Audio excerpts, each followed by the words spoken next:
O delegado do Goberno en Galicia reivindicou hoxe dende Pontevedra o papel do Executivo Estatal á hora de impulsar a construción de vivenda pública. Fixo dende o barrio de Valdecorvos, onde a Xunta está a construir 74 vivendas cunha achega do Goberno Central de 3,8 millóns de euros procedentes do Plan de Recuperación. No caso de Valdecorvos, pois, como poden verse, pois, é unha promoción na que o Goberno de España tamén está.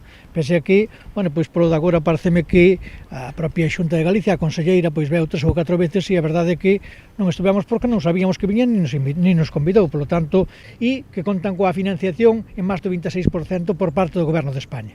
Aí temos o propio logo do propio Ministerio e, polo tanto, tiñamos moito interés en ver exactamente como iba esta promoción.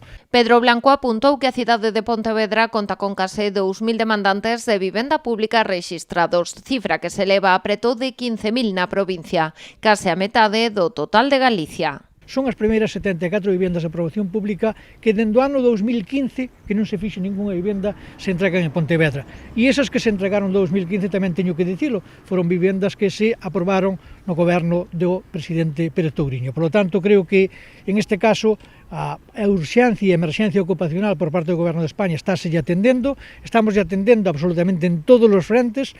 O delegado asegurou tamén que o Goberno do Estado promoverá directamente a construción de vivenda pública na cidade. Será a través da nova entidade estatal de vivenda e solo, coñecida como Casa 47. Efectivamente, cando as haxa, seránlles informados e seránlles detalladas unha por unha, pero efectivamente se vai a ver. Coa competencia en materia de vivenda da comunidade autónoma. Por lo tanto, pero a pesar diso, eu creo que o presidente Sánchez, desde que chegou á presidencia do Goberno de España, creo que detectou e, por lo tanto, foi capaz de ver que había unha necesidade imperiosa de que a vivenda fose unha auténtica realidade e, por lo tanto, promovela. Blanco cifrou en máis de 530 millóns de euros os cartos investidos polo Estado en políticas de vivenda nos últimos anos en Galicia. Na provincia de Pontevedra, concretou, foron 26 millóns de euros para impulsar 1.650 vivendas, mentres que na cidade se destinan 4,6 millóns para actuacións que inclúen a construción destas 74 vivendas e a rehabilitación doutras 75.